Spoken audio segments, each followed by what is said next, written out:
yang telah menghadiri program webinar pembalakan haram yang akan berlangsung sebentar saja lagi. Mohon semua para peserta bersabar kerana lebih kurang dalam 25 minit insyaAllah kita akan memulakan program pada malam ini.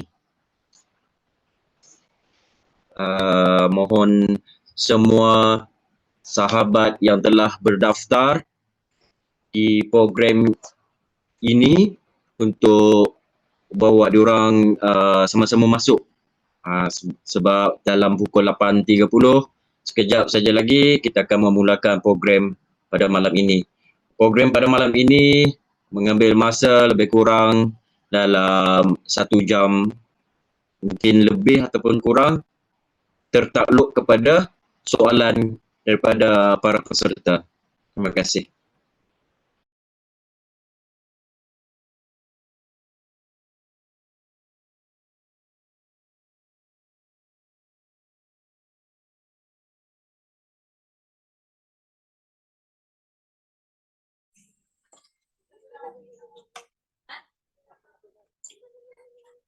Jumpa Liti.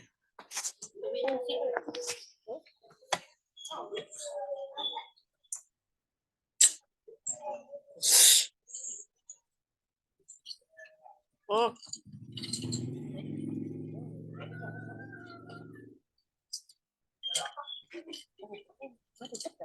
Ấy.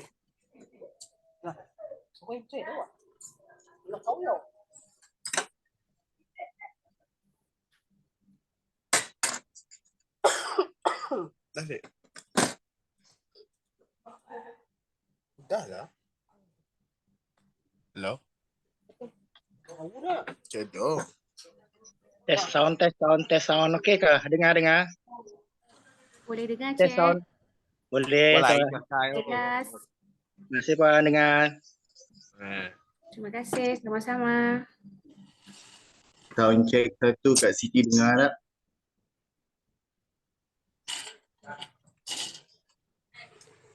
Dengar sikit kat Siti. Dengar Joshua. Dengar Cik Joshua. Baik. Okey, kita punya sesi akan bermula tidak lama lagi. So, harap tuan-tuan dan puan bersedia dan sekiranya ada soalan-soalan yang ingin diajukan kepada penceramah kita pada malam ini, so bolehlah berkongsi soalan. InsyaAllah semoga sesi kita pada malam ini kita mendapat ilmu yang boleh dimanfaatkan. Terima kasih.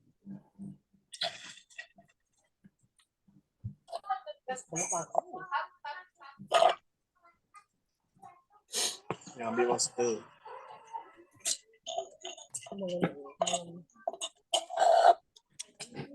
Kamu dengan Rezi.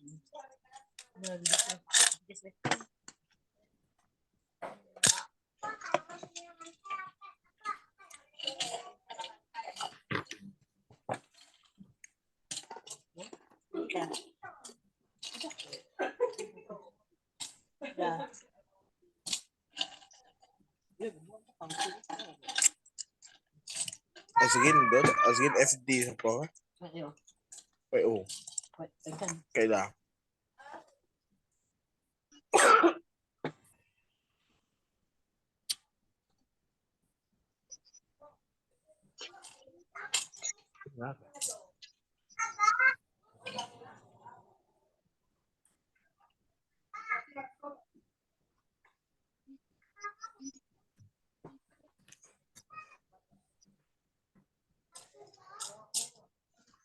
Tutup dah.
I'm going under at this time of year. There's no one to save me. This all or nothing really got a way of driving me crazy. I need somebody to hear, somebody to know, somebody to have, somebody to hold. It's easy to say, but it's never the same. I guess I kinda like the way you numbed on the pain. Now the day bleeds into nightfall, and you're not here to get me through it all. I let my guard down, and then you pulled the rug. I was getting kinda used to being someone you love. I'm going under. This time I fear there's no one to turn to. This all or nothing way of loving got me sleeping without you. Now I need somebody to know, somebody to heal, somebody to have, just to know how it feels. It's easy to say, but it's never the same. I guess I kinda like the way you help me escape. Now the day bleeds into nightfall, and you're not here to get me through it all. I let my guard down, and then you pull the rug.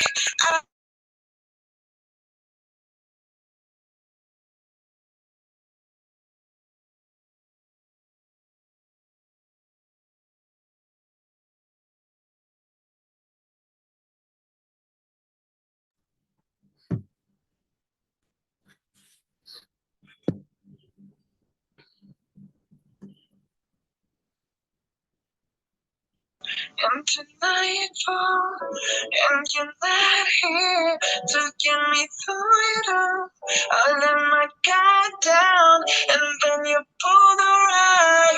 I was getting kinda used to being someone you love. Now the day bleeds into nightfall, and you're not here to get me through it all. I let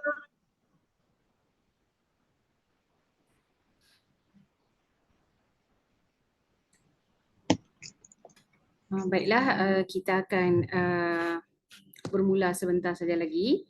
So harap tuan-tuan dan puan masih bersama saya sehingga ke penghujungnya. Atas sokongan ataupun atas kehadiran tuan-tuan dan puan, semoga webinar kita pada malam ini berjalan dengan lebih baik. Terima kasih.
Tell me something. Are you smarter? Well, all you need more. Is there something else you're searching for? I'm falling. In all the good times, I find myself longing for change. And in the bad times, I feel myself.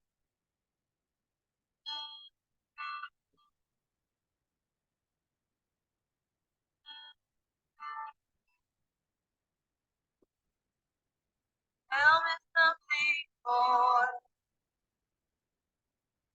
Are you tired trying to feel right?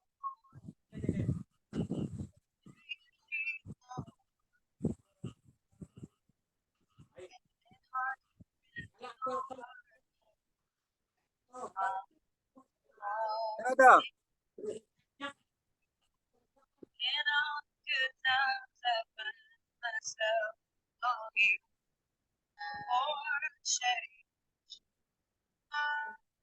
And in the bad times, I feel myself. I'm not thinking about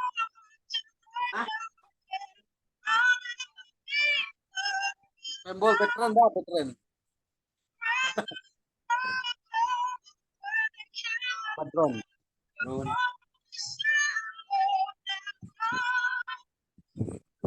Halo minyak. Dia po pusal bola. Boleh lah. Boleh juga lah aku main sekejap-sekejap. Main 5 menit cukup lah.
Okey, tuan-tuan dan puan-puan, kita akan bermula.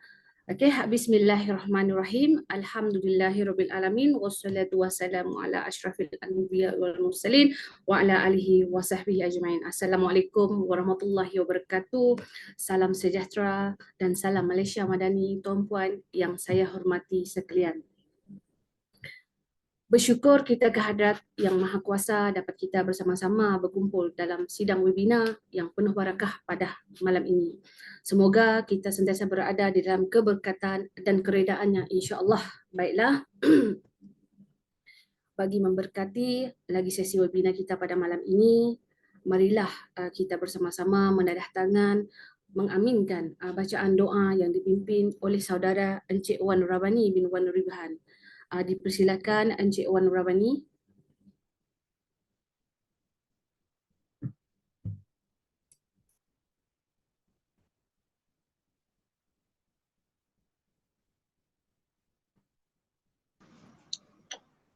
Al-Fatihah. A'udzubillahi minasyaitonir rajim. Bismillahirrahmanirrahim. Alhamdulillahirabbil alamin. Arrahmanirrahim. Maliki yaumiddin. Iyyaka na'budu wa iyyaka nasta'in. Ihdinas siratal mustaqim. Siratal ladzina an'amta 'alaihim ghairil maghdubi 'alaihim waladdallin. Amin amin. Bismillahirrahmanirrahim. Alhamdulillahirabbil alamin. Wassalatu wassalamu ala asyrafil anbiya'i wal mursalin wa ala alihi wa sahbihi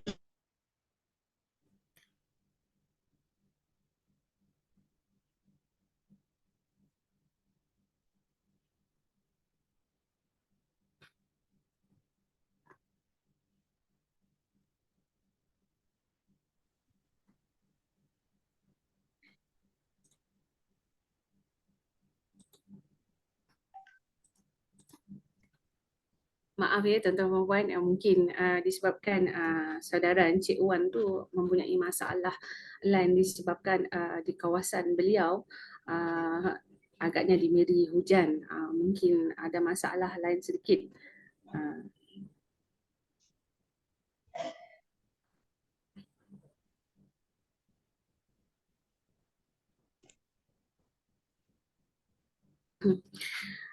Okey, sebelum itu saya akan memperkenalkan diri saya terlebih dahulu. Saya Siti Huzaimah binti Haji Ibrahim selaku moderator pada malam ini. Rabbil alamin.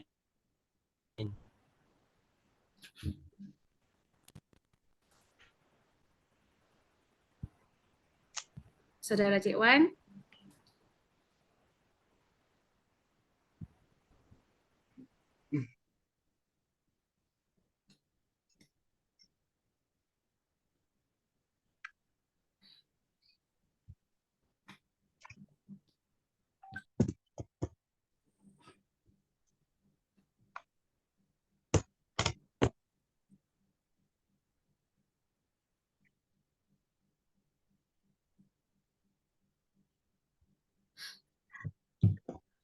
Okey, nampak gayanya memang line dekat Miri agak teruk kot.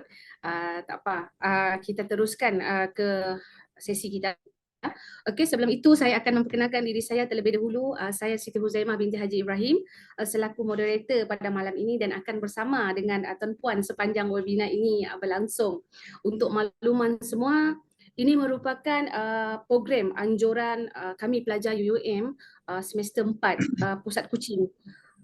Sebelum meneruskan program ini, terlebih dahulu kami sebagai pelajar UUM ingin mengucapkan ribuan terima kasih kepada pensyarah kami, Tuan Muhammad Azim bin Zaid, kerana memberi ruang dan peluang kepada kami untuk melaksanakan program pada malam ini. Yang dihormati penceramah kita pada hari ini, saudara Encik Joshua Amir Anak Sibat, Tuan Puan dan para hadirin yang dihormati.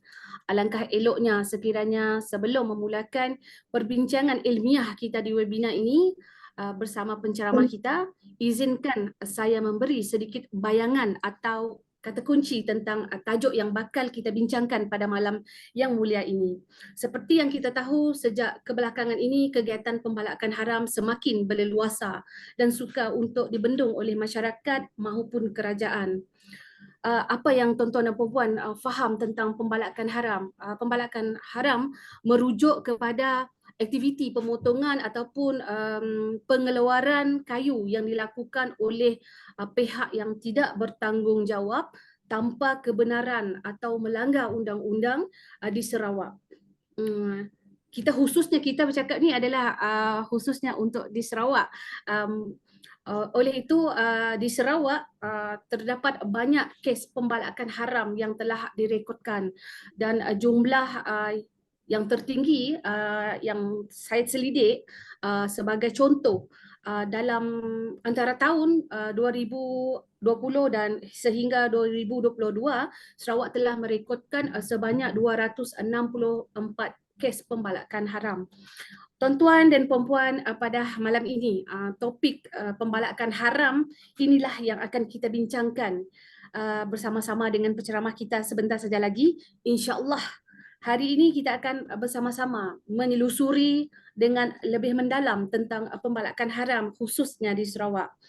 Berkenalan pun sudah, eloklah sekiranya kita memulakan perbincangan kita pada malam ini. Dengan ini, tanpa melengahkan masa lagi, saya menjemput dan mempersilakan saudara penceramah kita pada malam ini, iaitu saudara Encik Amir saudara Encik Joshua Anak Sibat, penolong pegawai penerangan penerangan Sarawak untuk mengupas lebih lanjut tentang apa itu pembalakan haram. Dipersilakan Encik Joshua Amir Anak Sibat, dipersilakan. Baik, selamat malam tuan-tuan dan puan-puan pada yang terlibat sama untuk malam ini. Topik kita bukan perkara yang asing, pembalakan haram di mana pun, di daerah mana pun pasti ada. di semua negeri, hampir ke semua negeri di Sarawak, Malaysia ini ada isu pembalakan haram. Jadi sampai bila ia akan berleluasa? Sebelum itu kita berkenalan dulu. Saya Joshua Amir, anak Sibat. Okey, berbangsa Iban dan sekarang ini sedang berkhidmat di bawah Jabatan Penerangan Malaysia Sarawak. Saya mungkin bukan daripada latar belakang Jabatan Perhutanan Malaysia, saya bukan daripada SFC Sarawak Forest, tapi untuk berkongsi mengenai perkembangan isu semasa, apa yang berlaku dalam negara, sudah menjadi tanggungjawab kepada Jabatan Penerangan untuk sebagai kita mengingatkan antara satu sama lain. Sebab saya rasa tuan-puan juga faham pembalakan haram ini memang suatu benda yang kita dengar daripada kecil lagi sehingga ke hari ini. So, untuk tuan-tuan dan puan-puan, saya harap semua sihat, pinjamkan 1 jam untuk kita berkongsi secara ilmiah dan pendapat, dan 1 jam itu boleh jadi 1 jam yang sangat panjang tuan-tuan dan puan-puan.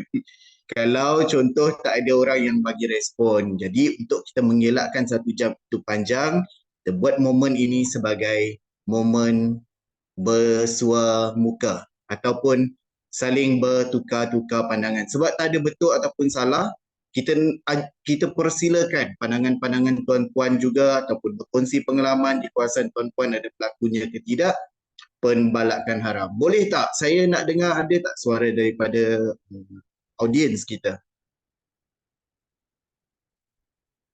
Saya dekat sini ada lebih kurang 46 orang partisipan. Nak dengar suara dari Sabah ada tak?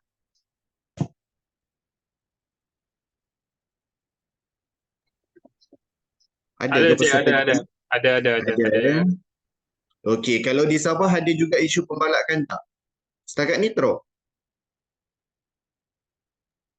Bukan daripada Sabah tapi partisipan lah ada. Partisipan daripada Sabah. Okey, baik. Daripada Semenanjung ada? Daripada Kuala Lumpur, sorry. Oh, daripada Kuala Lumpur. Baik, terima kasih tuan kerana hadirkan diri. Sama-sama. Daripada Semenanjung ada? Kawan-kawan kita daripada Semenanjung. Semenanjung yang berada di Sabah ada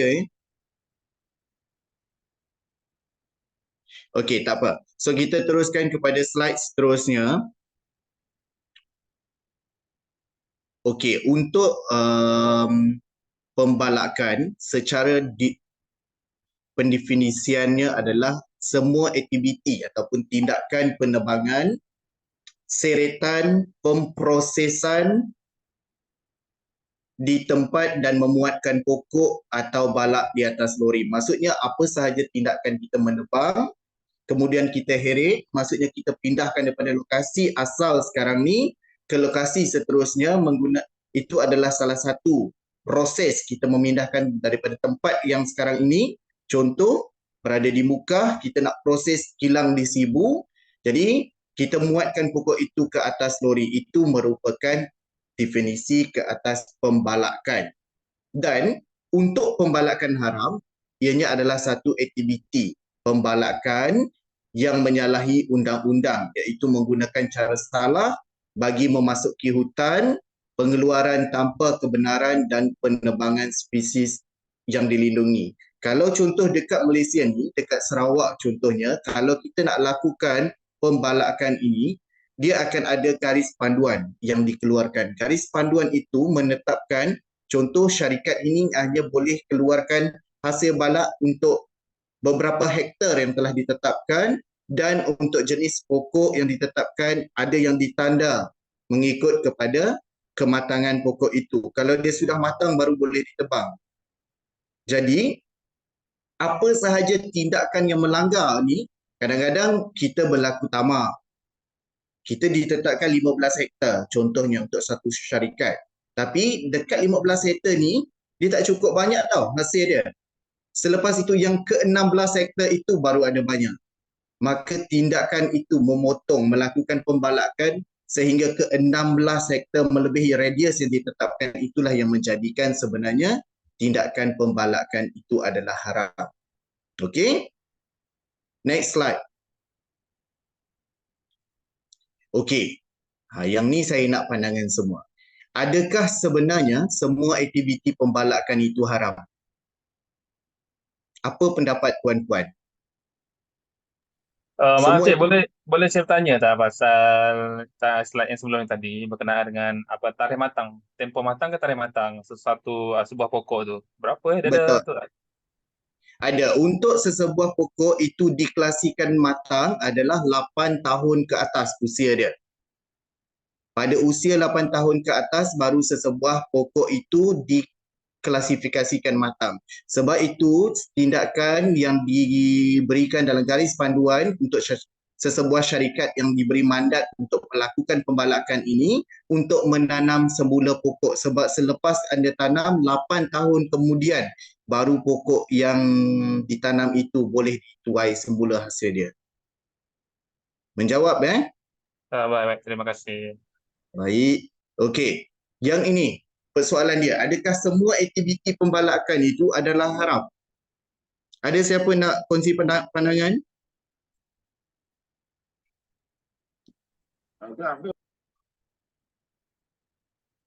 Ya, Mr. Arjun. Macam mana sebut, betul ke? Ada sesiapa nak berkongsi pandangan? Dia tak ada betul ataupun salah, tuan-puan.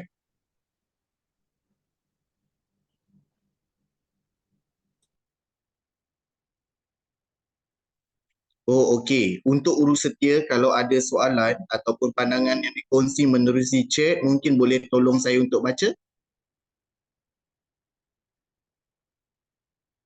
Chat room kita.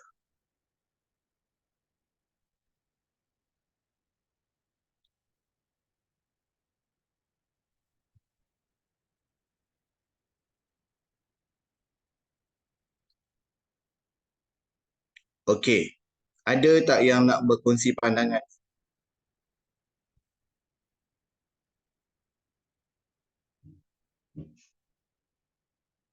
Urus setia pun boleh kongsi pandangan. Adakah semua aktiviti pembalakan itu haram? Okey, baik. Sebenarnya tuan-tuan dan puan-puan, aktiviti pembalakan ni bukan semuanya haram. Okey? Sebab pembalakan itu sendiri merupakan antara sektor komoditi utama negara. Maksudnya hasil-hasil kayu kayan yang kita ada dekat Malaysia ni dipasarkan bukan sahaja dalam negara, malah sehingga ke luar negara. So maksudnya pembalakan yang terkawal itu adalah pembalakan yang dibenarkan. Bukan haramlah, tak semua yang haram.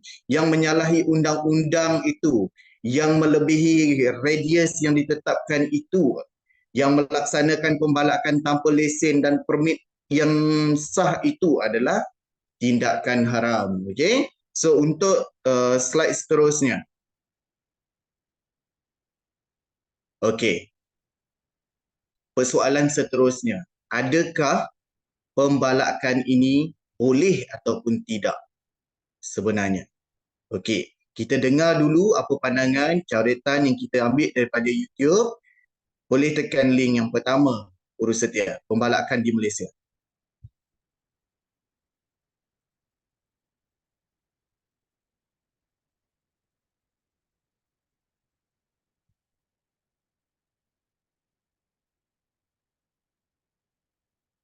Alright. Saya harap tuan-puan bagi tumpuan dulu. Okay, kita share dengan ni. Tak ada suara rasanya urus setia.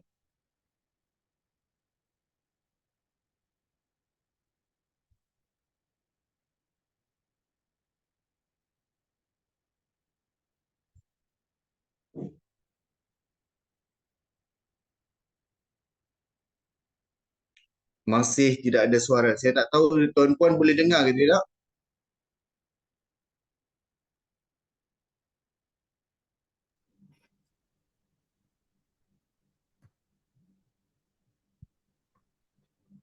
Sekejap, mungkin kita ada masalah teknikal sekejap. Saya coba aturkan. Encik Joshua, sebab saya tolong bacakan daripada Encik Muhammad Azrun dia bagi tahu, bagi saya aktiviti pembalakan ini adalah haram kerana sesetengah syarikat atau company tiada mempunyai lesen. Selain itu, kebanyakan tanah tempat melakukan aktiviti pembalakan itu adalah tanah daripada penduduk setempat dan kebanyakannya campur tangan daripada pihak politik bagi syarikat atau company yang tiada mempunyai lesen dan permit. Itu pandangan Encik Muhammad Azrun. Saya kongsikan di bahagian chat. Terima kasih Puan Siti. So ada betulnya juga untuk yang seperti yang kita selalu tengok dekat kerajaan pun, aktiviti pembalakan ini dia melibatkan orang berpengaruh. Okey, yang kita tengok yang disiasat, yang dikedekan hukuman, yang disabitkan masalah, dia melibatkan orang-orang yang berpengaruh juga. Okey, dan aktiviti pembalakan sekarang ni yang berleluasa, contohnya dia biasanya bermula dari tindakan kecil, tuan-tuan dan puan-puan. Dia bermula daripada tindakan kita, macam contoh orang yang masih bersandarkan ekonomi tradisional. Kita bercucuk tanam di lereng-lereng bukit, kita buat tanam padi di bukit macam tu. Dia dimulakan oleh satu kampung. Kalau contoh satu keluarga dia perlukan beberapa radius atau beberapa hektar, lepas tu lagi satu keluarga beberapa hektar, so dia akan melibatkan satu kawasan yang besar. Dan bila kita nak buat penanaman ni, kita pastinya akan membuat penerokaan kepada sesuatu kawasan. Jadi apabila kita tebang, kononnya kita nak tebang yang besar saja, tapi kalau nak tanam padi, kita memang nak kena bersihkan, kena clearkan kawasan itu. Jadi tindakan itulah sebenarnya akan menyumbang kepada aktiviti pembalakan juga. Cuma pembalakan dengan cara penanaman padi macam ni, dia bukan untuk keuntungan menjual hasil kayu kayan, tetapi untuk kita mendapatkan kawasan itu. Secara tidak langsung kita telah merosakkan habitat flora dan fauna lah. Terima kasih kepada yang berkongsi pandang dengan kita. So ada lagi? Okey. Saya harap kali ini boleh dengar.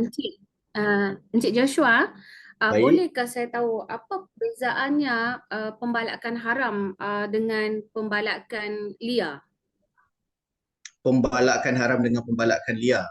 Okey, kalau yang haram itu saya kurang pasti untuk yang liar sebab terma itu mungkin baru pada saya.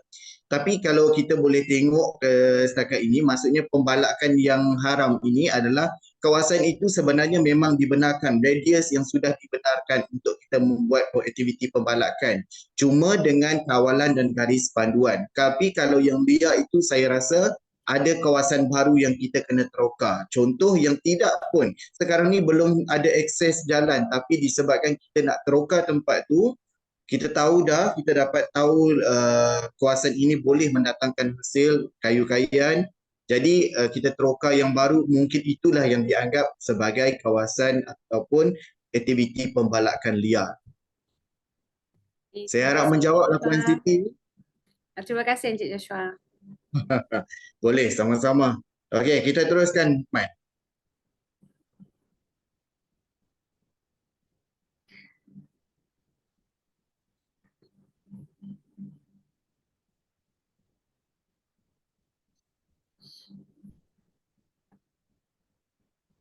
Okey, saya rasa memang audio dalam kita ada problem dari segi audio. Tapi kalau tak boleh juga tak apalah Cik Rizman. Okey, untuk yang ni sebenarnya video ni dia ceritakan kepada kita di mana setiap negara di dunia ni sudah ditetapkan oleh United Nations bahawa 55% kepada geografi di sesebuah negara kena diliputi hutan. Tapi kalau di Malaysia ni kita menghadapi masalah iaitu 33% sahaja hutan, 33 juta hektar sahaja hutan yang masih ada di Malaysia. Itu tidak merangkumi hutan-hutan yang ditukar kepada hasil peladangan. Contoh, kita terokar hutan itu untuk kita tanam kelapa sawit. Seterusnya kita terokar hutan itu untuk aktiviti peladangan. Macam dekat Langkawi kita ada Cameron Highland, kita ada lagi lodging di Kelantan untuk penanaman teh. So ini adalah menyebabkan kita di Malaysia mempunyai gas yang terlampau banyak karbon monoksida itu kerana penyerapan daripada kita punya hutan itu tidak stabil lah, sebab ekosistem kita dah semakin kurang, rantaian ekosistem di dalam hutan pun spesies-spesies hewan pun kita susah nak jumpa sekarang ni. Kalau kita tengok di negara Brunei, satu negara yang mempunyai pegangan mata wang yang tinggi tapi tidak ada banyak pun pembangunan seperti dekat negara-negara lain. Tapi mereka masih mengekalkan hutan itu untuk kegunaan latihan keselamatan. Selalunya ketenteraan daripada Korea, daripada China, negara lain lah yang akan buat survival camp di hutan Brunei. Sebab dulu saya pernah bekerja di Limbang, saya mengalami dan saya memahami situasi itu. Sebab saya lihat sendiri diorang pergi masuk hutan, lepas tu diorang berbulan-bulan buat camp di situ. So itu mungkin boleh jadi salah satu kita punya ekopelancongan juga di masa akan datang kalau contoh kerajaan Malaysia mengambil pendekatan yang sama. Dan cadangan, dalam video cadangan pengurusan hutan ini juga tuan-puan boleh akses. Okey, untuk cadangan pengurusan hutan ini mereka mencadangkan kerajaan untuk meminda semula lah kita punya akta-akta yang sedia ada untuk memastikan aktiviti pembalakan ini boleh dikurangkan. Dan untuk yang video yang ketiga, bolehkah membalak di hutan simpan? Sebenarnya walaupun sesebuah hutan itu telah diwartakan sebagai hutan simpan, tidak semestinya kita tak boleh jejak, kita tak boleh terokar, kita tak boleh ambil hasil dia, boleh. Tapi dengan kaedah yang kita kena tanda lah. Tanda pokok yang matang, spesies mana yang dilindungi, yang tidak boleh, mana yang boleh. Jadi syarikat-syarikat yang telah dilantik ini perlu mematuhi perkara tersebut. Okey, sebab pemantauan dia lebih ketat bila di hutan simpan. Bukan semua hutan simpan langsung tak boleh sentuh, boleh. Tapi apapun tindakan kita melakukan pembalakan juga dia akan menyebab kepada, seperti yang saya cakap tadi, kepupusan ataupun hilangnya, terganggunya habitat flora dan fauna. Sebab kalau kita tebang yang besar tu, yang kecil tu mati juga tuan-tuan. Rumput-rumput, spesies-spesies yang di sekitar itu. Jadi jawapan boleh atau tidak itu boleh kita lakukan pembalakan itu. Cuma kita mesti mengikut lunas undang-undang yang telah ditetapkan, garis panduan yang ditetapkan. Sebab seperti saya kata tadi, pembalakan itu adalah sumber komoditi negara. Okey? Setakat ni boleh faham tuan-tuan dan puan-puan? Fahamlah, dia bukanlah macam silibus kita dekat kelas kan. Ini cuma untuk kita revise balik apa yang kita tahu tentang pembalakan haram dan bagaimana situasi yang sebenar-benar dekat Malaysia ni.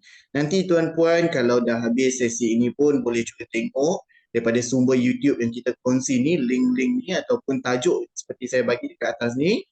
Boleh akses, boleh dengar pandangan daripada masyarakat dan juga individu yang menyumbang kepada video tersebut lah.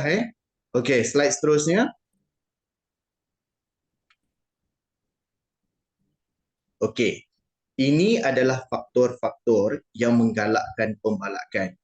Sebenarnya dia aktiviti pembalakan ni ataupun apa-apa yang kita usahakan, contoh kita berniaga pun, kalau tidak ada sambutan, tidak ada permintaan yang tinggi dan sebagainya, kita tak boleh laksana, betul tak tuan-tuan? Maksudnya sekarang ini hasil balak itu pertamanya dia menyumbang kepada pendapatan tinggi. Okey? Saya nak kongsi masa saya sebelum saya menjawat jawatan sekarang, saya pernah bekerja dalam industri kilang, mana kita buat perabot lah, lebih kepada sofa. Okey? So permintaan kepada kayu-kayu bernilai tinggi ni seperti kayu jati, cengal, meranti, belian, itu merupakan antara kayu kayan yang bernilai tinggi. Sekarang ni kalau tuan-puan dapat nampak, pintu yang dibuat daripada kayu belian tu berapa harga? Dekat pasaran, kalau dekat tempat tuan-puan berapa harga? Kita sebenarnya ada audien ke tak ni Kita ada 54 orang. Nanti Uru Setia bolehlah catat nama siapa yang bagi respon dengan kita. Mana tahu kod-kod hasil pembalakan kita berjaya hari ni, kita bolehlah bagi hadiah ke orang. Ada tak yang nak berkongsi? Boleh, Cik. Boleh, Cik. Nanti kita akan catat nama kehadiran semua para peserta kita pada malam ni. Baik. Okey. Untuk yang perabot ni, dulu masa saya kerja dekat kilang sofa ni, bukan nak kata apa, dia menjelang sebab kalau dia menghasilkan pendapatan yang tinggi. Kayu jati ni, kayu cengal belian macam ni, dia memang mahal dan setiap tahun dia akan terus mahal. Dia macam harga emas jugalah, cuma tak mendadak. Tapi orang kita, setiap kali perayaan, memang akan tukar dia punya perabot jati tu. Alasannya kayu tu memang masih kukuh lagi tau. Tapi dia punya design tu katanya outdated. Dia pergi trade in, lepas tu kita kenalah keluarkan satu produk baru tau. Sebab dekat sebuah kilang tu, dia akan bagi satu kayu yang sudah diproses mengikut ukuran yang kita minta lah. Tinggalnya kita nak proses dia membentuk dia jadi kerusi je lagi. So benda itu, sofa-sofa itulah permintaan dia semakin tinggi dan sekarang ini orang memang meminati perabot-perabot yang diperbuat daripada kayu mahal. Jadi selagi permintaan masih ada dan memberikan pendapatan tinggi itu, pastinya aktiviti pembalakan ini diteruskan. Dan keduanya permintaan tinggi. Bak kata saya tadilah menjelangnya perayaan mesti ada je. Sehingga ke tarikh akhir pun kita tak dapat nak penuhi permintaan customer. Sebab terlampau banyak. Kadang-kadang ada yang dia repair sahaja, yang tu okey lagi. Yang beli baru dengan yang trade in ni, okey, yang ni payah sikit lah. Kalau kita tengok pun dekat TikTok ada juga pengusaha-pengusaha kayu jati kan, dia jual dengan harga murah juga. Jadi dalam kita membuat diskaun musim perayaan macam tu, kita sebenarnya menggalakkan pembelian dan menjadikan permintaan itu semakin tinggilah bila orang mampu beli kan. Dan kalau kita tengok track record dekat sini, industri perkayuan telah mencatatkan angka ekspor. Ekspor ni yang kita jual keluar negara ataupun ke negara lain lah sebanyak 22.02 bilion pada tahun 2021. Menjadikan industri perkayuan ini berada di tempat ketiga sektor komoditi utama negara. Itu yang saya cakap tadi. Bahawasanya industri perkayuan ini juga menyumbang kepada ekonomi negara. Disebabkan itu, aktiviti pembalakan haram sekarang ini menjadi fokus pada kerajaan untuk mengambil tindakan untuk menguatkuasakan undang supaya hasil ini tidak terjejas kepada tindakan-tindakan lain lah, sebab dia akan mengganggu ekonomi kita juga kan. Dan yang ketiganya tamak.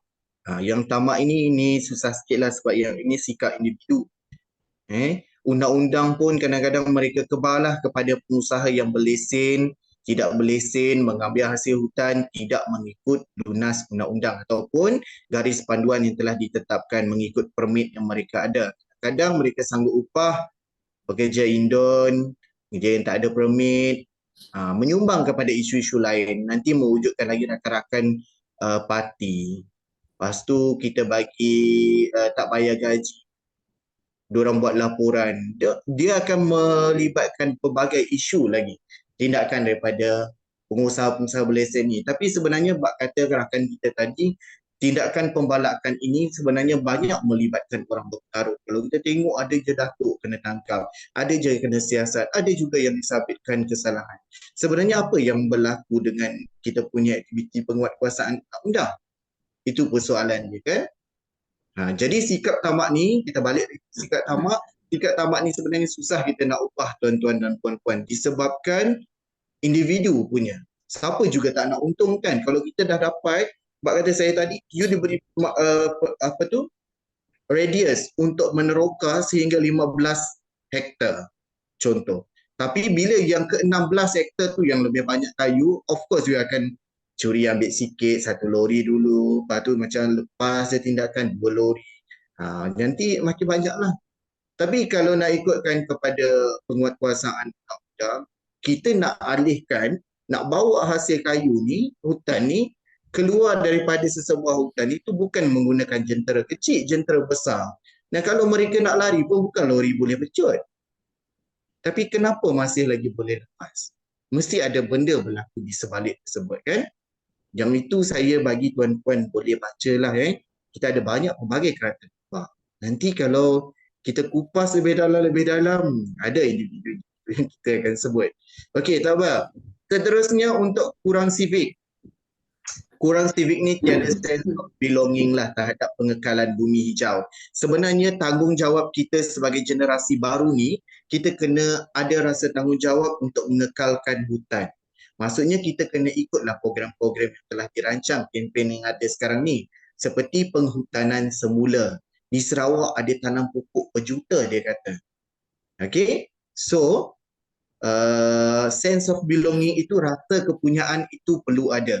Bila you dah tebang, tanamlah balik. Walaupun kerajaan cakap you bolehlah meneroka dekat kawasan ni, tapi dia tak tetapkan pun you boleh tanam ataupun tidak. Tapi sebagai orang yang bertanggungjawab, patut usia dan sebagainya kita perlu juga ada sense of belonging itu. Tanamlah semula pokok supaya nanti anak-anak kita, bumi ini kekal sejuk. Sekarang pun kita dah rasa kan, suhu di negara di bumi ni semakin panas. Kalau dia panas betul. Dan macam hujung tahun macam ni, kalau hujan sikit pun dah adanya berlakunya banjir kilat.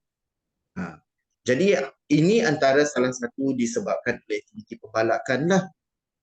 Kawasan tadahan hujan dah semakin kurang. Jadi air cepatlah melimpah ruah. Lepas tu kalau tak ada cengkaman daripada kayu, yang ni kita basic dulu.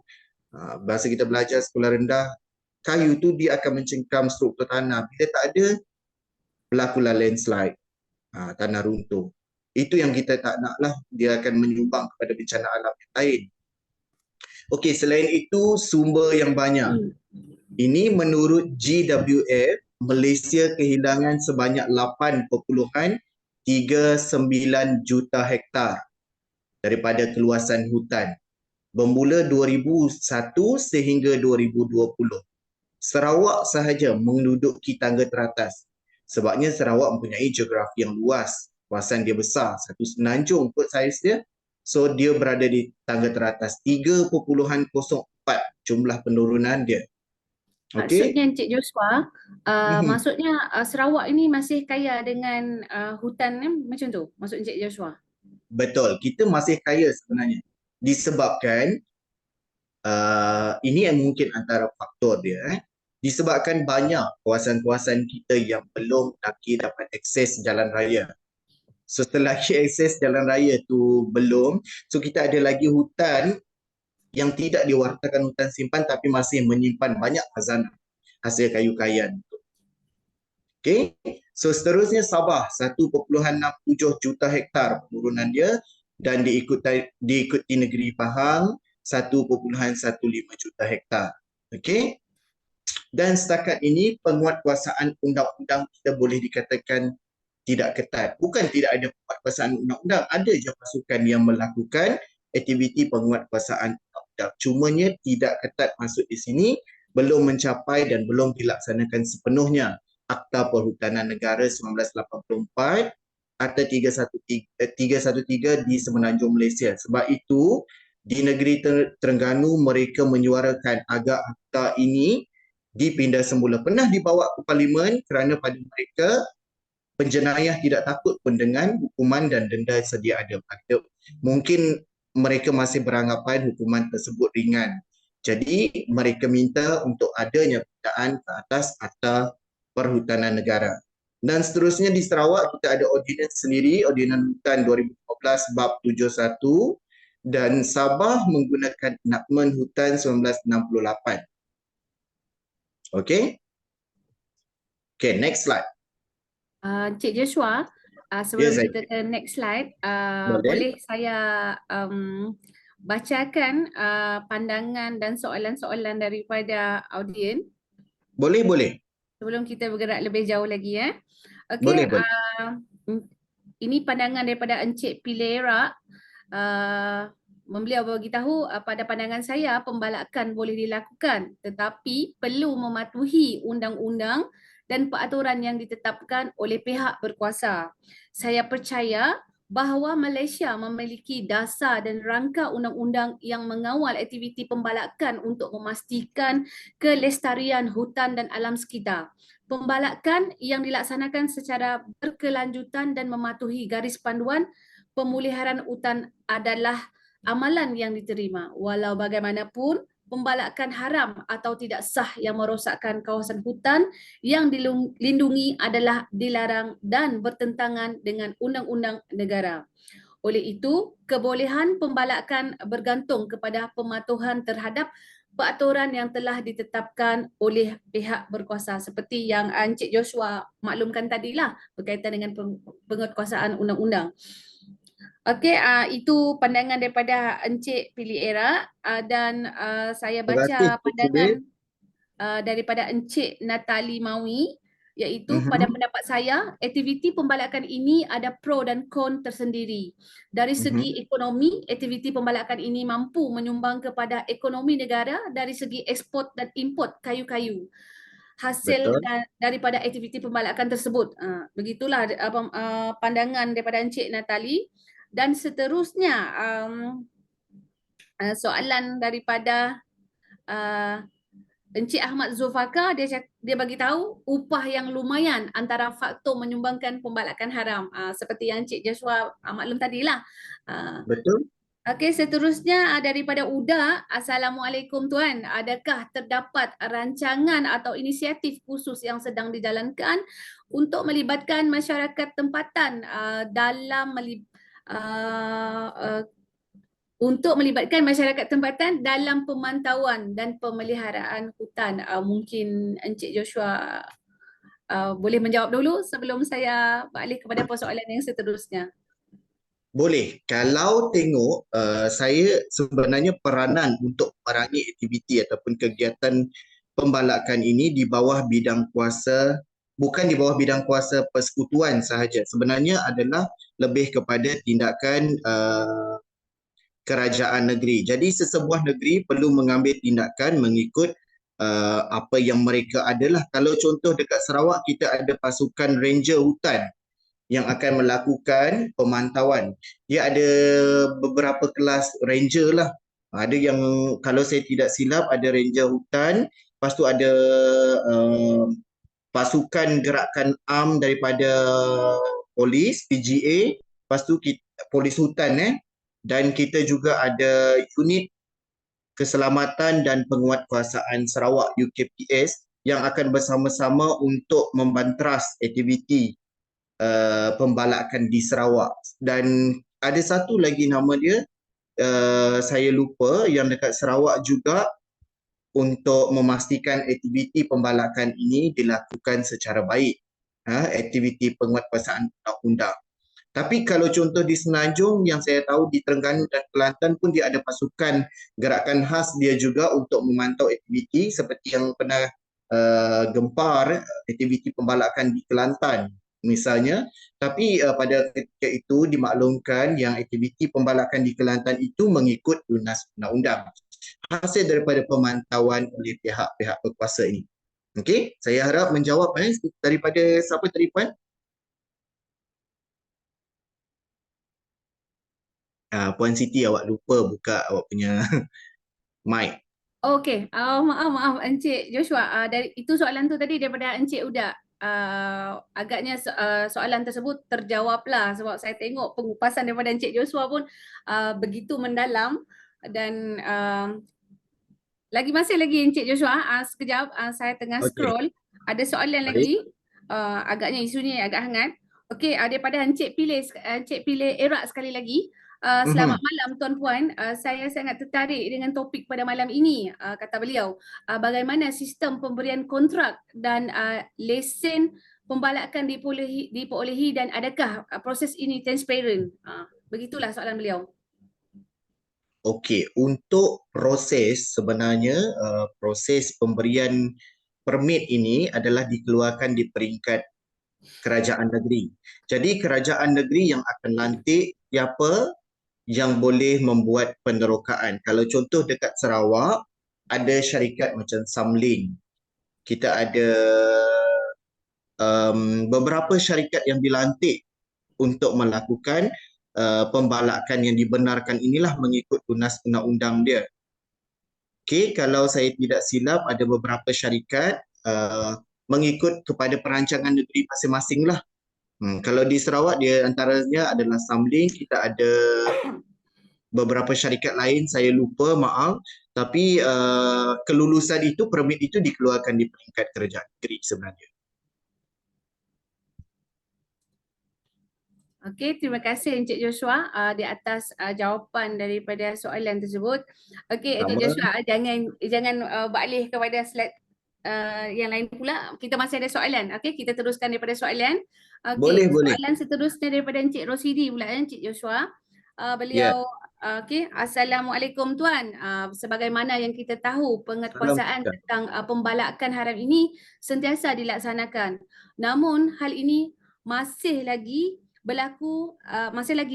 Soalan saya, kata Encik Rosidi, adakah ketirisan menjadi faktor utama menyebabkan perkara ini berlaku? Dan jika ada ketirisan, bagaimanakah ianya diatasi? Okey, dipersilakan Encik Joshua untuk menjawab. Okey. Sebenarnya bila dia melibatkan duit, bila dia melibatkan pendapatan, pastinya akan ada individu-individu yang akan dalam kesusahan kita mencari pendapatan itu mesti ada yang cuba untuk jalan shortcut. Dan kita tidaklah menuduh mana-mana entiti.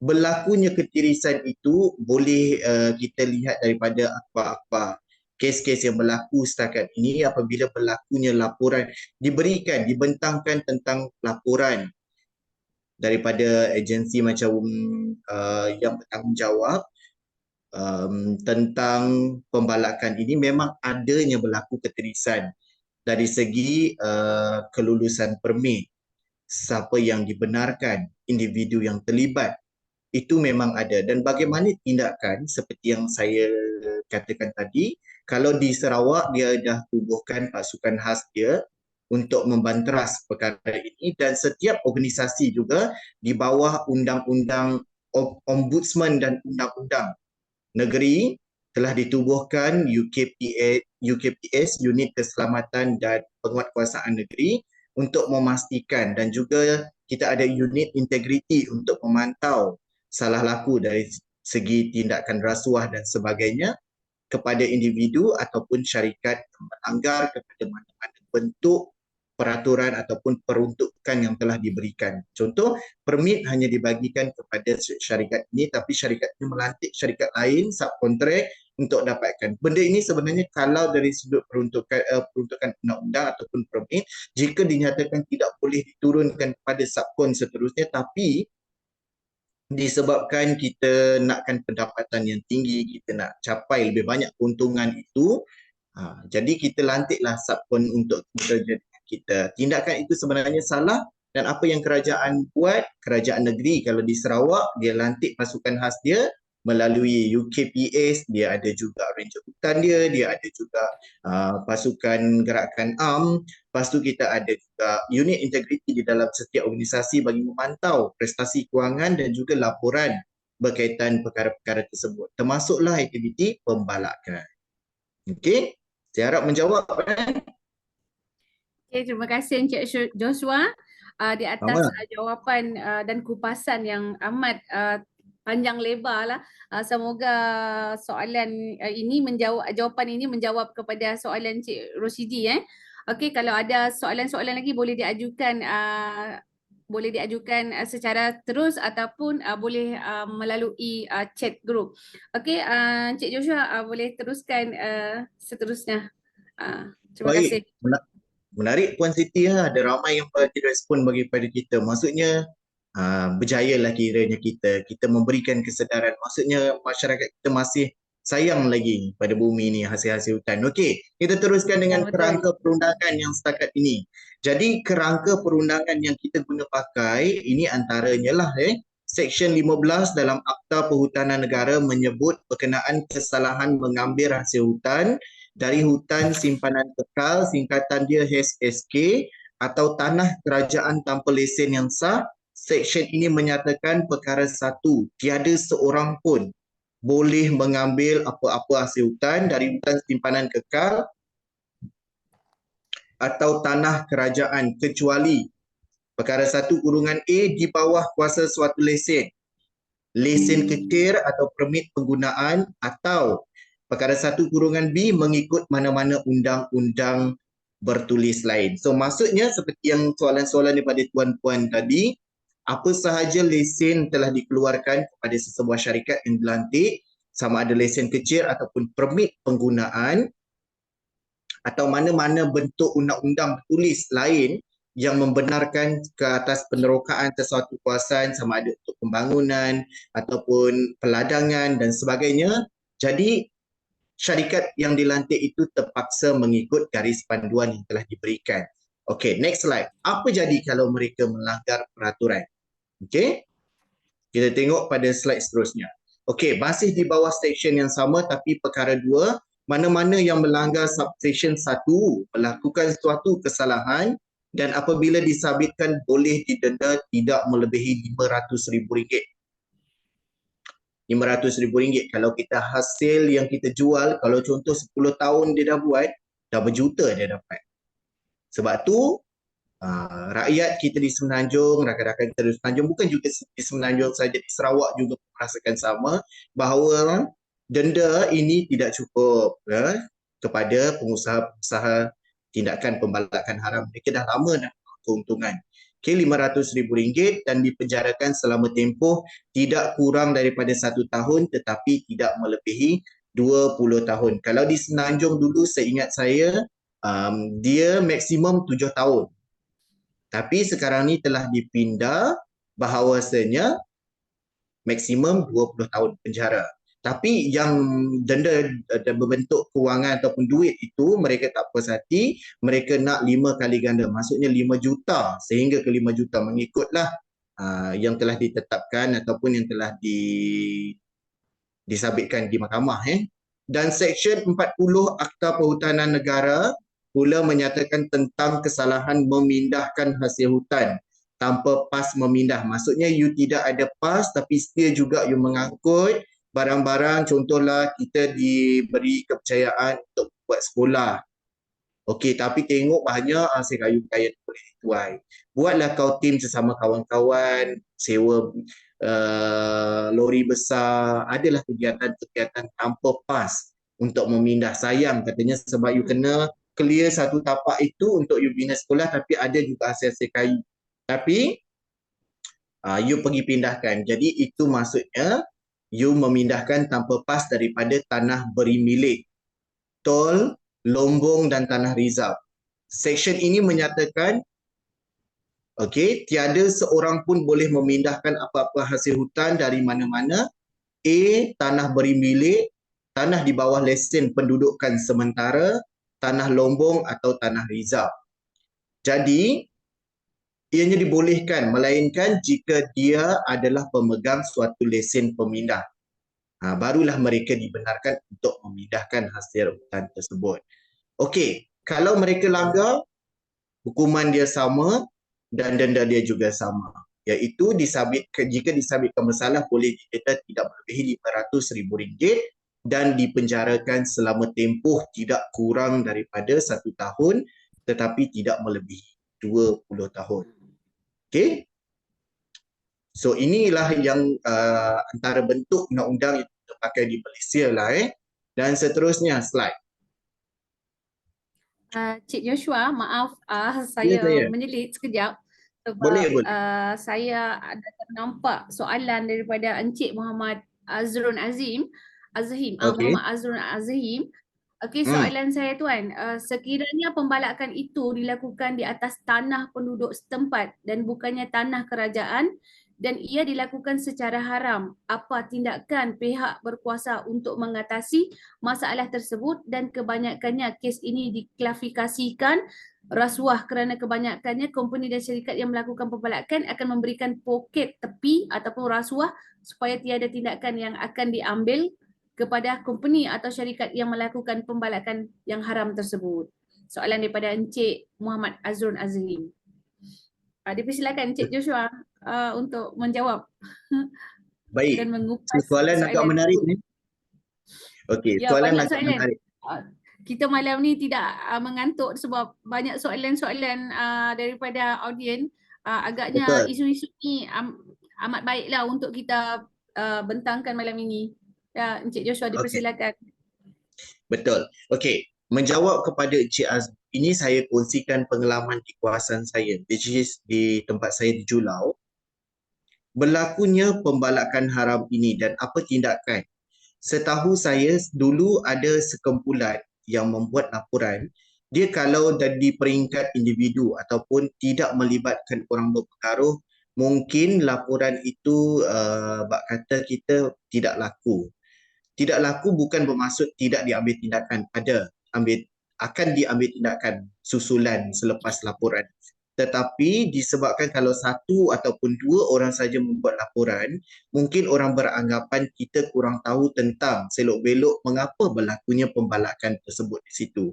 Sebab kita tidak menyimak latar belakang syarikat yang datang membuat pembalakan. Jadi kalau boleh nak buat laporan tu, yang terbaik kita buat laporan. Dan laporan itu buat secara bersama. Sebab kalau tengok kepada yang isu berlaku di Kelantan dan juga di Semenanjung, rata-rata yang buat laporan adalah orang asli. Orang asli yang tidak mempunyai pengaruh. Mereka tidak mempunyai kuasa. Okey, dan di tempat saya sebenarnya kebanyakan tuai rumah lah yang kena bersatu hati untuk melaporkan berlakunya pencerobohan ke atas hutan, mengambil hasil balak dan sebagainya. Bila ketua-ketua masyarakat ni, ketua kaum dan penghulu ke tuai rumah ke, dia bersatu hati membuat laporan, laporan tersebut akan lebih berkesan. Tindakan akan lebih cepatlah untuk diambil. Namun sekira mana ada ketua kampung ataupun ketua kaum yang tidak bersetuju ataupun seka tadi tu, macam contoh kalau kita ada contoh di Julau, tidaklah kita mengharapkan 100% ketua kampung untuk buat laporan, tetapi dia kena lebih banyaklah daripada yang menyangkal. Tetapi ada certain yang berpengaruh, yang sudah individu yang ada kuasa lah, menidakkan perkara tersebut di pejabat tempat membuat laporan. Mungkin besar kemungkinan bak kata tuan tadi ada dibagi tepi ke, OP ke.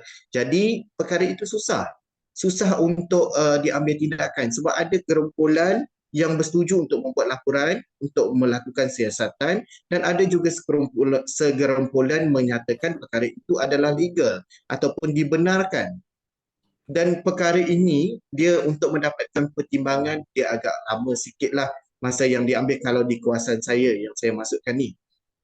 Pengalaman peribadi. Tapi secara perundangannya kita boleh saja buat laporan ke atas terutamanya pemilik tanah, itulah pemilik tanah dan laluan untuk memindahkan hasil hutan itu. Contoh tanah you dijadikan jalan raya untuk memindahkan, you bukan memiliki tanah yang ada hasil kayu-kayu itu, tetapi di tanah you dijadikan laluan. Anda juga berhak untuk bersama mereka ini membuat laporan kepada pihak berkuasa untuk mendapatkan tindakan seterusnya lah. Akan ada pemantauan, pemeriksaan daripada pasukan-pasukan keselamatan kita. Laporan itu boleh disuarakan terlebih dahulu bersama. Kalau dekat tempat saya dulu, diorang buat kepada majlis daerah dulu. Nanti daripada sokongan pegawai daerah, sesebuah daerah ataupun pegawai bahagian, dia akan membantu kita menyuarakan kepada pihak kerajaan. Jadi selain daripada kita buat laporan bersama ke pejabat polis, nanti orang-orang berpengaruh ini seperti pegawai daerah, pegawai bahagian, Selain pada pegawai bahagian, apa lagi yang hierarki tertinggi daripada sebuah bahagian? Kita ada residen. Pegawai residen akan suarakan Residen perkara. Cik Joshua. Betul, pegawai residen ini akan suarakan kepada menteri dan menteri mungkin akan bawa perkara ini ke kabinet ataupun di parlimen lah untuk dibentangkan. Saya rasa menjawab Ya, terima kasih Encik Joshua atas jawapan yang cukup bernas. Okey, kita beralih ke soalan seterusnya Encik Joshua. Boleh? Soalan seterusnya daripada Encik Uda sekali lagi. Isu hangat pada ketika ini, Puan Moderator, Tuan Panel, adakah terdapat kerjasama antarabangsa yang berkesan untuk menangani isu pembalakan haram terutamanya pada peringkat global? Itu soalan daripada Encik Uda. Okey, mohon Encik Joshua penceramah kita untuk mengupas soalan tersebut. Okey, kalau kita tengok dari segi, kita tengoklah bagaimana berlakunya pembalakan ini. Dia berlaku daripada bawah. Di peringkat bawah bukan sebuah syarikat pun. Seperti yang saya ceritakan pada awal tadi, di peringkat individu, di peringkat keluarga, di peringkat kampung, kita nak clear sesuatu tapak itu untuk hasil kita sendiri. Macam contoh bercucuk tanam padi. So kita kena teroka. Jadi kegiatan pembalakan itu pembalakan yang tidak mendatangkan hasil, tapi still juga kita clear habitat flora dan fauna. Itu sudah salah satu galakan pembalakan. Dan seterusnya, bila ia melibatkan syarikat, lebih besarlah kuasa yang campur tangan. Seperti kerajaan negeri akan ambil tindakan. Dan bila dia semakin meluas, berlaku di setiap-setiap negeri, dan kalau setiap negeri itu gagal pun melaksanakan penguatkuasaan undang, mungkinlah akan ada pindaan baru ke atas akta-akta yang kita pakai setakat ini. Di peringkat global, seperti yang saya maklumkan di dalam video yang sumber daripada YouTube tadi tu, ada United Nations yang akan bersama kita untuk kita kena adakan persidangan dululah, conference dulu seperti yang kita biasa tengok. Kalau ada isu-isu besar dekat sesebuah negara, macam sekarang ni kita ada isu peperangan, yang kita tidak bersetuju dengan tindakan-tindakan negara-negara atas sesebuah perkara besar. So sekira mana sudah menjadi besar sehingga tak dapat kawal dah aktiviti pembalakan di sesebuah negara ni, barulah terlibatnya campur tangan. Kita perlukan bantuan daripada negara-negara yang berkuasa untuk mengekanglah perkara ini daripada terus berlaku. Tapi di Malaysia ini saya rasa masih sihat lagi kegiatannya. Kerajaan negeri masih mempergiatkan lagi usaha-usaha mereka mengekang yang aktiviti pembalakan ini. Dan sebenarnya attitude kita jugalah, kita punya cara kita juga ke atas kayu-kayan, hasil kayu-kayan. Janganlah setiap perayaan kita tukar kita punya perabot. Maksudnya kita dah menggalakkan permintaan dia semakin tinggi. Kalau sehingga ke peringkat, saya setuju Cik Joshua. Betul. Kalau sehingga ke peringkat antarabangsa, paling pun mungkin ni permintaan ke atas ialah produk-produk perabot ni sebenarnya yang semakin tinggi. Oleh itu kita kurang-kurangkanlah kita punya ke atas penggunaan perabot-perabot jati. Dia bukan kurangkanlah, sebab sekarang ni semakin permintaan tinggi, semakin banyaklah kegiatan pembalakan ini dibuat. Sebab dia berbalik kepada punca dia tadi. Dia memberikan kita pendapatan yang tinggi, permintaan tinggi. Jadi menyumbanglah kepada aktiviti pembalakan ini. Alright? Saya harap saya menjawab. Ada lagi? Sekejap ya, Tuan Penceramah kita sebentar, sebab saya nampak ada lagi soalan-soalan daripada audiens. Okey, saya bacakan dulu sebelum kita beralih ke seterusnya. Okey, soalan seterusnya iaitu daripada Encik Dizul Nizam, di mana soalan beliau adalah siapakah yang harus akan dihubungi jika terdapat kes pembalakan haram? Itu soalan daripada Encik Dizul Nizam. Okey. Boleh Encik Joshua terangkan? Dia paling mudah kita kalau ada berlaku pembalakan haram ni, kalau di Sarawak ni kita ada unit penguatkuasaan undang-undang itulah. Tapi kalau ikut kementerian, saya takut salah kementerian. Okey. Yang mengekang pembalakan haram ini kita boleh buat kepada Sekejap ya, saya tengok dulu. Saya takut salah kementerian.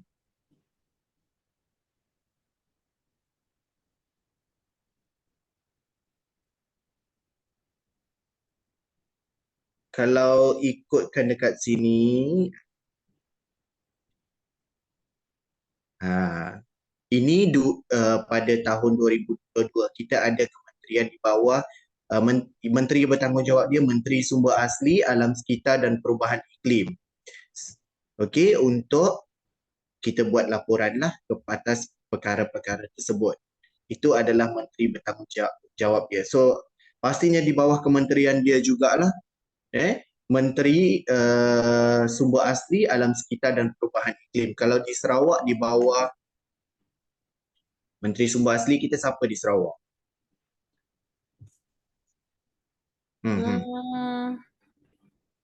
Siapa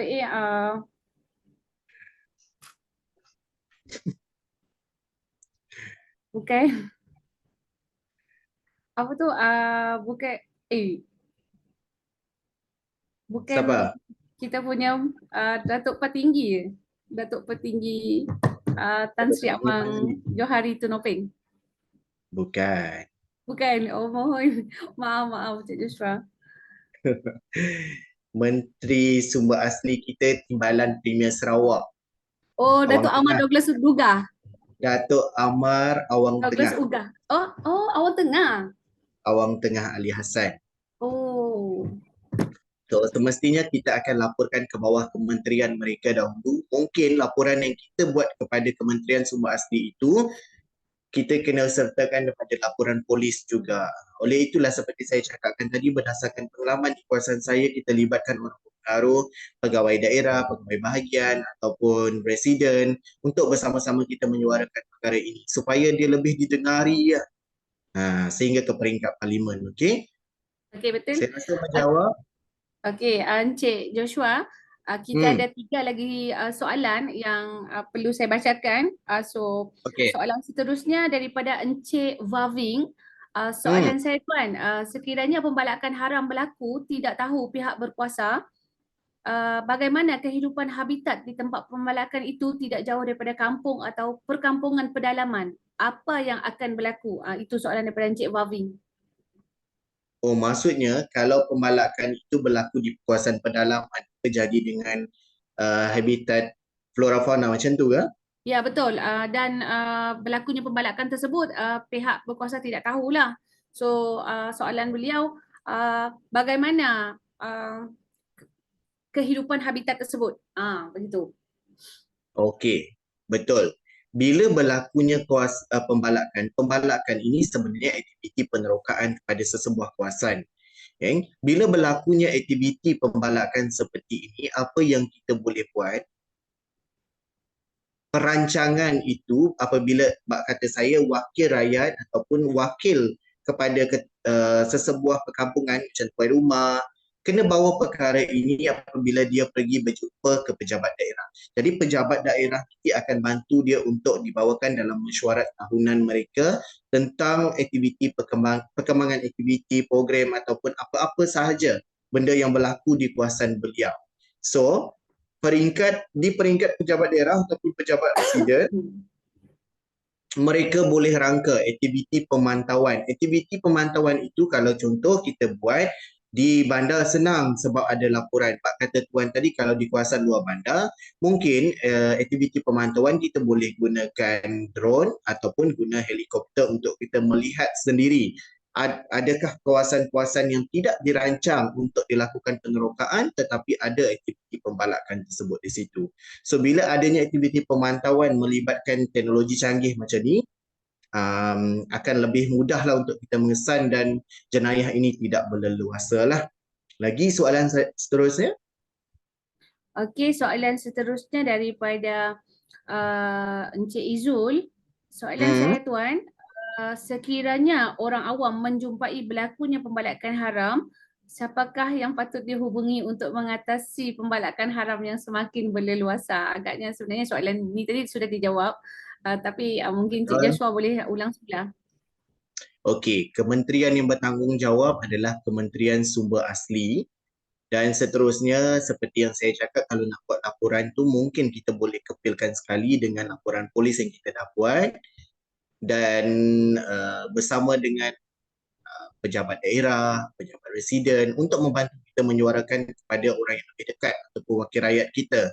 Kita kan ada ahli Dewan Undangan Negeri, kita ada ahli parlimen di sesebuah kawasan. Jadi individu-individu inilah yang bertanggungjawab untuk mendengar suara rakyat dan keluh kesah yang berlaku di sesebuah kawasan. Jadi sebaiknya laporan itu kita buat laporan polis, kita bawa kepada peringkat pejabat daerah, pejabat residen, seterusnya wakil rakyat. Mungkin jika serius kita akan lakukan pemantauan bersama dengan agensi negeri dan juga sehingga ke peringkat parlimen lah untuk dibincangkan di peringkat parlimen.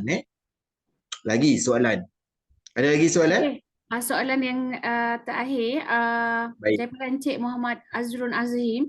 Seperti yang Puan katakan, penduduk telah buat banyak laporan dan hampir seluruh penduduk setempat yang membuat laporan tetapi masih tiada tindakan diambil sampaikan tanah tersebut dipunyai oleh penduduk. Penduduk setempat juga melibatkan kes ini ke mahkamah tetapi peguam yang mengatasi kes tersebut tiada tindakan diambil, malah kes tersebut ditunda tahun ke tahun dan ada juga kes tersebut ditutup. Adakah pihak tersebut diberikan habuan oleh pihak yang melakukan pembalakan haram tersebut? Soalan daripada Encik Muhammad Azrun. Encik Joshua.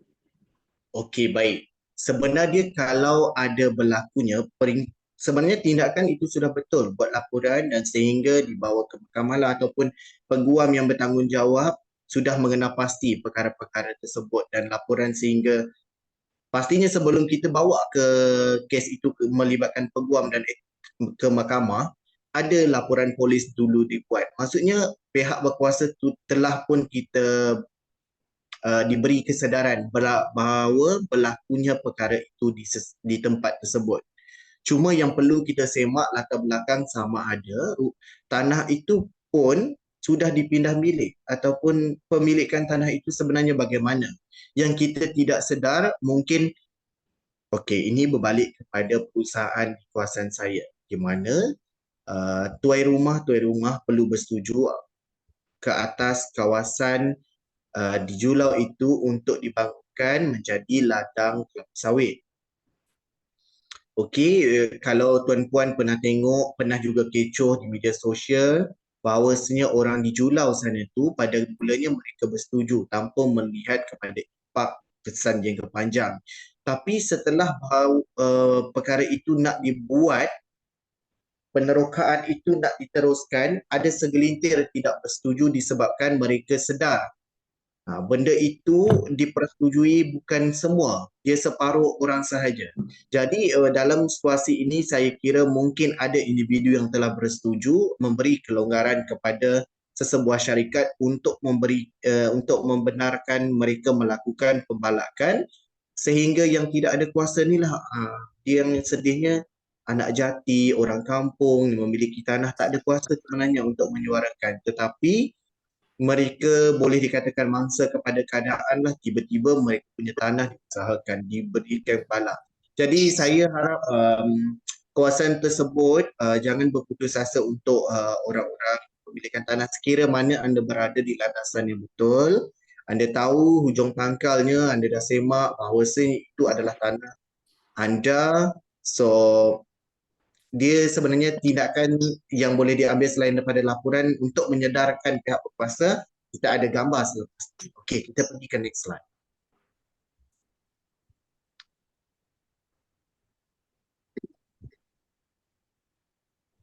Man, kita pergi ke next slide. Okey, ini adalah antara keratan akhbar yang berlaku di Sarawak. Berita dikeluarkan oleh UKAS.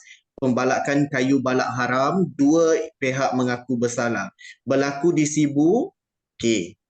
Seorang pengurus kilang papan kayu dan sebuah syarikat kilang papan kayu diwakili pengarah syarikat didenda sebanyak RM25,000 setiap seorang serta bayaran kepada kerajaan Sarawak sebanyak RM44,450 mengikut Seksyen 96 3 Ordinan Hutan 2015 bab 71 seperti mana yang telah diperintahkan oleh Mahkamah Seksyen Sibu pada Rabu.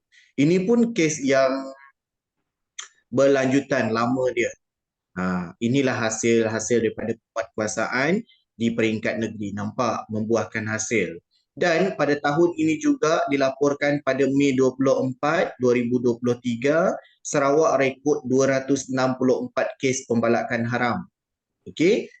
Dalam tempoh berkenaan, balak dianggarkan bernilai RM4,27,150 turut dirampas selain 1.6 juta kompaun bagi kesalahan hutan berjaya dikutip. Ini menunjukkan kejayaan dari segi penguatkuasaan negeri juga di mana di bawah kelolaan Menteri Sumber Asli dan Pembangunan Bandar kedua negeri, Datuk Amar Awang Tengah Ali Hassan. Dan seterusnya Keratan Akbar. Lagi next slide. Okey, ini adalah infografik dikeluarkan oleh TBS, sumber Dewan Rakyat 27 Februari 2023. Kes pembalakan haram di Malaysia, Sarawak masih berada di carta tertinggi. Lepas tu Perak, Kelantan, Sabah, Selangor, Johor, Negeri Sembilan dan juga Pahang. Kuala Lumpur sebanyak 90 kes pembalakan haram direkodkan di seluruh negara tahun lalu dengan 60 kes berlaku di Sarawak sekaligus menjadi negeri tertinggi yang mencatatkan aktiviti itu. Menteri Sumber Asli Alam Sekitar dan Perubahan Iklim Nik Nazmi Nik Ahmad berkata, selain itu 11 kes direkodkan di Perak, Kelantan 10, Sabah 4, Selangor 2 serta masing-masing 1 kes di Johor, Negeri Sembilan dan Pahang. Penjenayah yang melakukan kesalahan tersebut telah didakwa di bawah Akta Perhutanan Negara 1984, Akta 313 di Semenanjung Malaysia. Alright. Okey, ini boleh next slide. Okey, ini berlaku di Sarawak di mana tindakan membanteras sekeras-kerasnya aktiviti pembalakan haram telah disuarakan di bawah pimpinan semasa arwah Tok Nan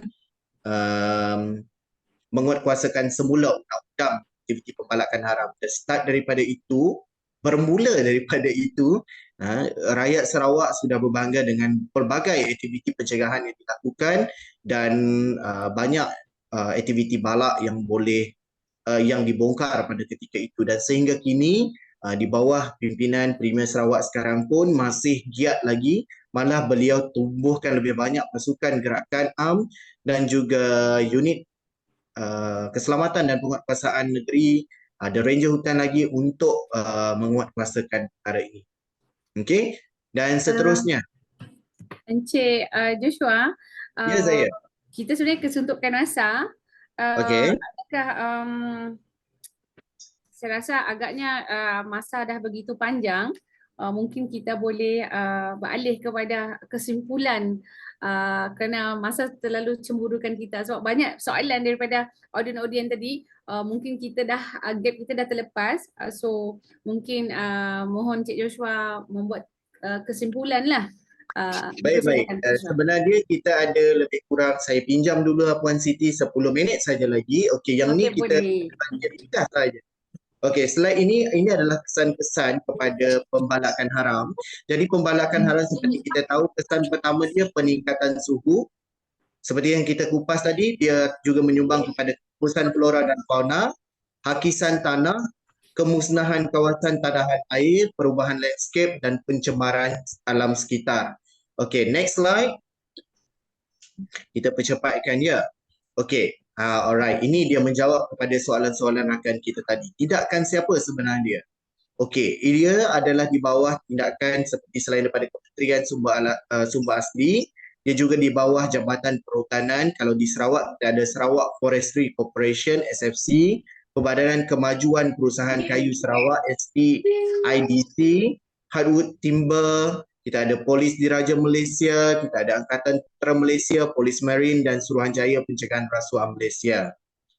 Ada juga badan bukan kerajaan, NGO yang bersama-sama mengekang perkara ini. Institusi pendidikan macam universiti memberikan pendidikan formal dan tidak formal kepada masyarakat. Majlis Pelantikan Ranger Kehormat Hidupan Liar. Inilah yang baru di Sarawak. Kita ada Majlis Pelantikan Ranger Kehormat Hidupan Liar. untuk mengekang aktiviti pembalakan haram. Kemudian syarikat perusahaan kayu, orang ramai dan generasi akan datang. Kita semua bertanggungjawab sebenarnya ke atas aktiviti pembalakan haram ini. Okey, seterusnya next slide. Okey, ini langkah-langkah untuk kita mengatasi. Semua maklumlah, kita kena adakan penguatkuasaan undang-undang, adakan pasukan keselamatan, pemantauan secara berkala dan prosedur kelulusan lesen balak itu perlu kita teliti semula untuk memastikan ianya tidak bercanggah lah ataupun tidak mengganggu, tidak memberi kesan kepada masyarakat selain daripada bumi lah. Kemudian kempen kesedaran seperti yang kita buat sekarang ni, boleh dikira kempen lah, kita buat ceramah untuk menyedarkan dan mengingatkan masyarakat, kita pupuk semangat cintai alam sekitar.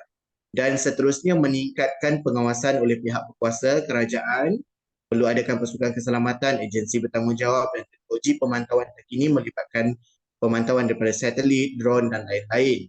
Dan merawatakan hutan simpan juga merupakan salah satu daripada aktiviti. Mungkin kita boleh praktikkan di masa akan datang satu daerah, satu hutan simpan untuk bukan sahaja untuk menyimpan spesies-spesies flora dan fauna tapi untuk ekopelancongan, boleh jana ekonomi setempat lah. Okay, next slide. Okey, ini antara tindakan yang dilakukan, kita lakukan di Malaysia. Selain daripada kita buat laporan, bila kita tidak didengari, kita buatlah aktiviti ini. Ini berlaku di Kelantan pun ada, Terengganu pun ada, dekat Sarawak pun ada. Mereka melakukan, ini kita panggil apa? Dia macam demonstrasi, tapi demonstrasi yang aman, bukan demonstrasi yang kacau bilau lah. Supaya lebih ramai dan kita menarik perhatian para media untuk melaporkan perkara itu kepada pihak berkuasa supaya ia diambil tindakan seterusnya. Lagi, next slide. Ini lokasi panas di Sarawak, yang ini ada berlaku di Sungai Rejang, ada di Muka, aktiviti penguatkuasaan. Kalau kita tengok ni, Tongkang pun mereka buat pemantauan menggunakan helikopter. Okey, ini peta-peta kawasan. Seterusnya. Okey, pembalakan sebenarnya ada positifnya. Dia untuk menjana ekonomi, kemudian kita mewujudkan peluang pekerjaan, kita mempelbagaikan biodiversiti itu dan untuk tujuan ekopelancongan. Lagi, pembalakan yang positif juga kita akan mampu untuk membina infrastruktur yang lebih baik. Next slide. Pembinaan infrastruktur pendidikan, pembangunan dan penyelidikan bagi tujuan latihan keselamatan juga yang survivor saya cakap seperti hutan di Brunei, kita buat untuk pembinaan kawasan perumahan juga. Akhirnya mungkinlah negara kita boleh dianggap sebagai negara maju pada suatu masa kelak jika pengurusan hutan itu betul. Dan ini saya rasa slide yang terakhir. Seterusnya Man. Secara kesimpulannya, pindaan Akta Perhutanan 1984 sangatlah dialu-alukan, memandangkan jelas kelihatan penjenayah dalam kegiatan haram ini tidak takut dengan hukuman dan denda sedia ada. Penghutanan semula perlu dipegiat, elak ganggu ekonomi sistem dan populasi manusia serta hidupan lain di bencana alam saban tahun. Penetapan had atau garis panduan yang ditetapkan untuk mengelakkan kerosakan alam sekitar hadiah dari Yang Maha Esa. So saya harap malam ini perbincangan kita ini ataupun sesi ceramah kita ini memberikan suatu kesedaran kepada kita dan objektif kita mampu dicapai di mana kita nak mengingatkan masyarakat, kita nak sedarkan bahawa aktiviti pembalakan ini sebenarnya banyaklah dia punya kesan negatif itu sebenarnya daripada positif sebab dia boleh mengganggu flora dan fauna manusia, dia boleh menyumbang kepada aktiviti bencana lain. Dan saya harap saya boleh menjawab soalan-soalan daripada tuan-tuan dan puan-puan sebentar tadi. Dan kalau ada masa yang panjang, kita boleh berjumpa lagi. Dan saya rasa ada lagi soalan terakhir sekalinya. Puan Siti ada? Tak ada? Tak ada, Cik Joshua, tak ada. Tak ada. Jadi kepada kita punya audiens hari ini, kita ada lebih kurang 47 orang yang bersama kita. Saya ucapkan ribuan terima kasih kepada kalian kerana telah pinjamkan 1 jam lebih rasanya, kepada Urus Setia juga yang telah mengajukan aktiviti ceramah ini. Saya ucapkan ribuan terima kasih kerana telah menyokong. Dan kepada yang menjawab, bertanya soalan tu, jangan lupa kepada Urus Setia, hasil balak kita banyak ni, bolehlah bagi hadiah kereta ke helak ke. Okey, itu sahaja daripada saya. So, terima kasih semua. Sampai berjumpa lagi. Okey, terima kasih Encik Joshua Amir. Okey, Alhamdulillah. Terima kasih sekali lagi kepada saudara penceramah kita iaitu Encik Joshua Amir atas wancana serta perkongsian ilmu yang cukup berguna kepada kita.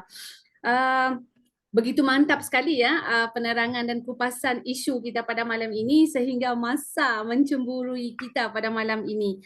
Okey, oleh itu semoga dengan harapan semoga perkongsian ilmu ini kita sama-sama dapat memperluaskan lagi ilmu dan dengan lebih mendalam dan mengetahui apa yang perlu kita lakukan dan apa yang perlu kita buat untuk sama-sama kita menyelamatkan hutan hijau kita.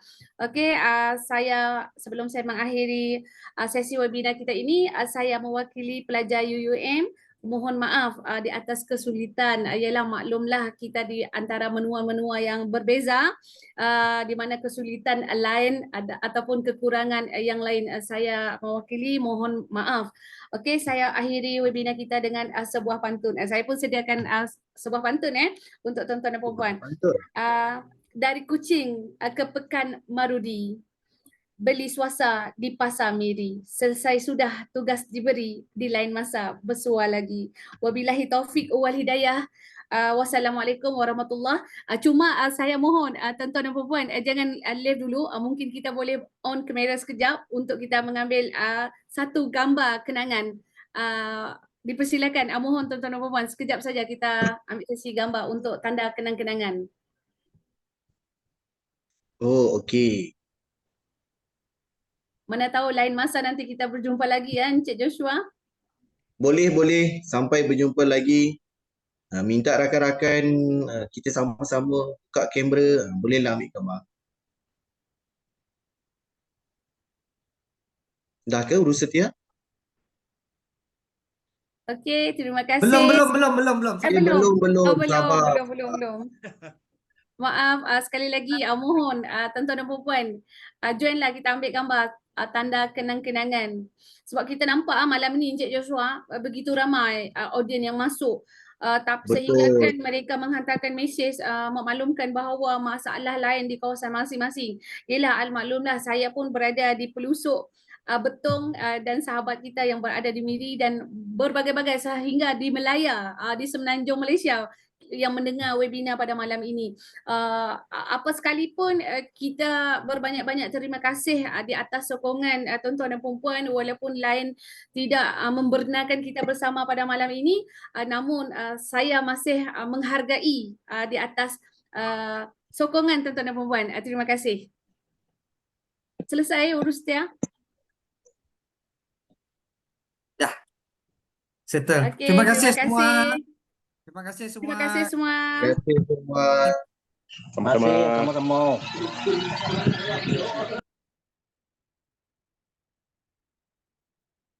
Terima kasih semua.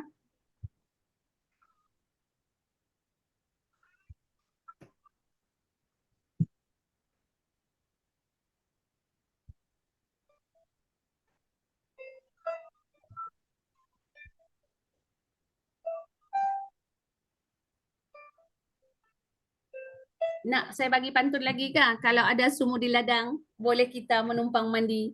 Kalau ada umur yang panjang, insya-Allah kita akan jumpa lagi.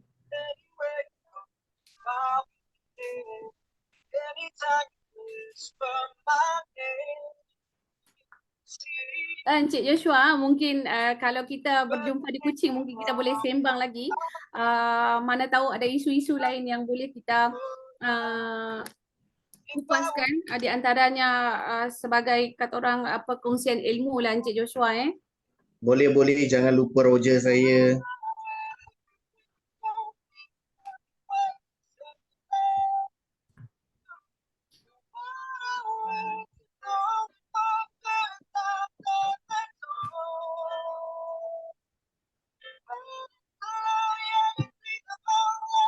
Ya, amat menghargai di atas sokongan tuan-tuan dan puan-puan pada malam ini. Sesungguhnya semoga ilmu yang kita dapat pada malam ini dapat dimanfaatkan sebaik-baiknya, insya-Allah.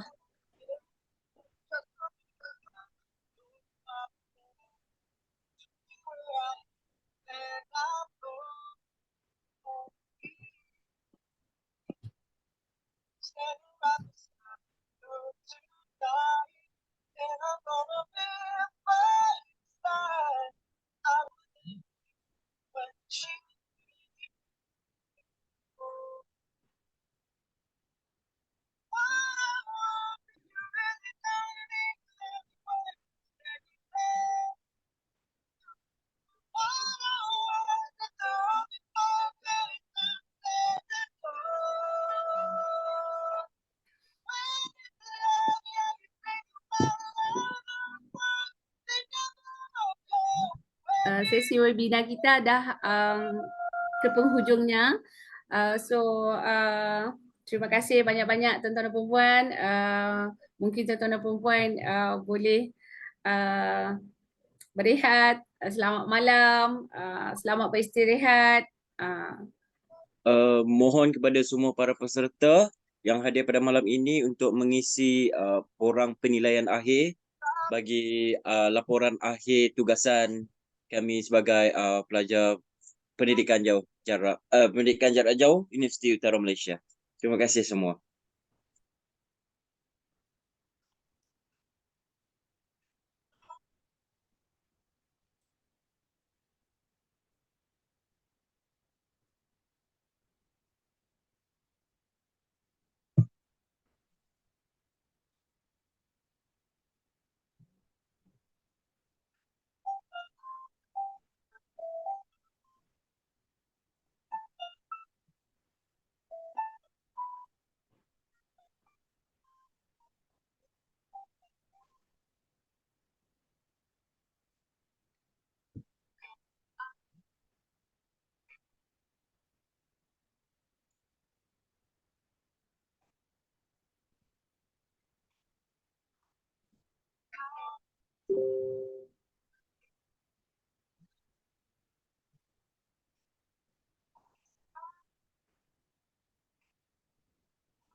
Ada dengar muzik kah?